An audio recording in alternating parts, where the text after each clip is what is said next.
This is video number 7, and we're going to talk about parasite protection. Parasites in the insect world include ticks and leeches. They find a host to suck their blood to survive. So essentially, you are the host, and somebody out there is the parasite. So same in the digital world. You have other people who are linking to your images, to your videos, and other big files. Now, this is not to be confused by backlinks. These are not people who are linking to your site because your site is of a good resource. These are people who are linking to you because they're either claiming your images as theirs, your videos as theirs, and your big files as theirs. So you might be thinking, why would somebody do that? Well, that's very, very common if you think about it. If you've got images on your website, most likely Google has indexed your images into their Google image search engine.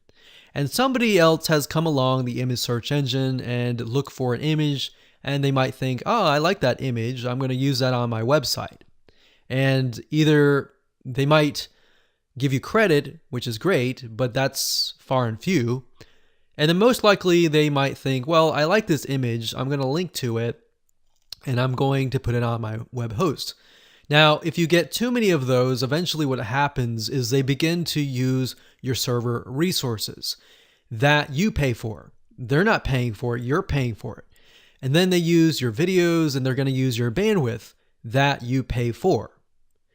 So keeping that in mind, you're going to need to protect yourself, right?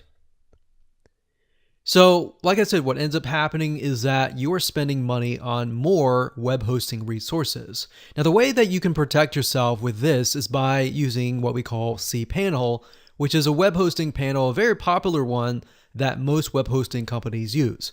Now, if you don't have cPanel and you're one of those far and few between, in those cases, sometimes your web hosting company will have rebranded the cPanel to look like their own brand, but usually you could find the hot linking feature that I'm going to talk about in just a minute right there.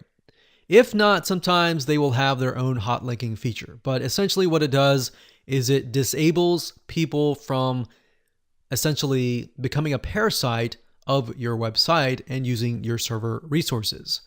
So if your web hosting company doesn't use cPanel, like I said, they may have that option.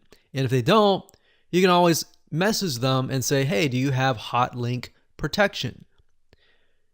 Now, to better understand how to implement this, let me show you step by step how to do that. So what you want to do is go ahead and log into your cPanel. If you need to do that, go ahead and pause the video and do that now. Otherwise, I'm going to assume that you are in your cPanel.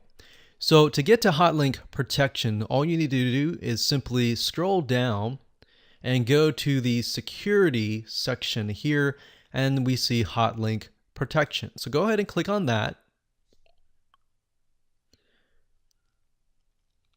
And if you look at it, it says hotlink protection prevents other websites from directly linking to you.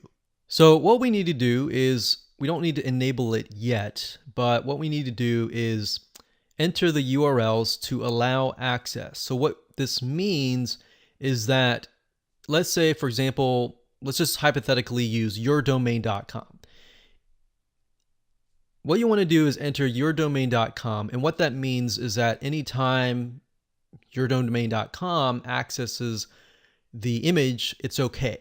But anytime somebody else that is not yourdomain.com accesses your site, then they will be denied, essentially. So what you want to do is do http:// and then yourdomain.com. And that should be it. But if you use www or you have, let's say, HTTPS, you could add that as well. Now, hypothetically, that shouldn't really matter, but for the sake of just to make sure, we'll just do that. So these are just variations of yourdomain.com. So we can enter that here. And let's say, for example, that you want a other site. Let's say you have a yourseconddomain.com.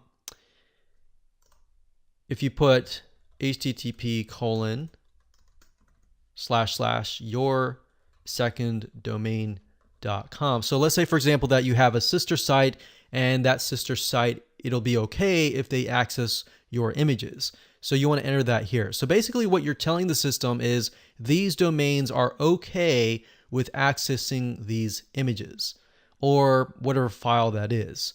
So if you want to add, like, let's say MP4 files. So if you have videos on your site and you only want these sites to access them, you want to make sure that you have the file formats inside here.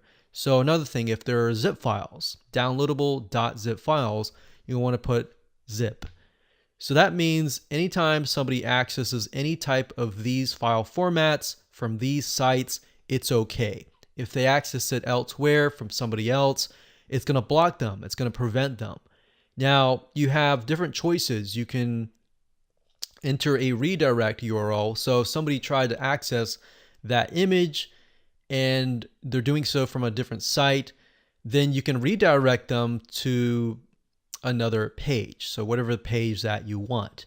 And this can be good depending on what kind of business you're in. So for example, if you are a photographer and you don't mind people licensing your images, then you could redirect them to maybe your page where you're trying to sell licensing to images. Now, obviously, if you're not in that case, then you wouldn't really need that.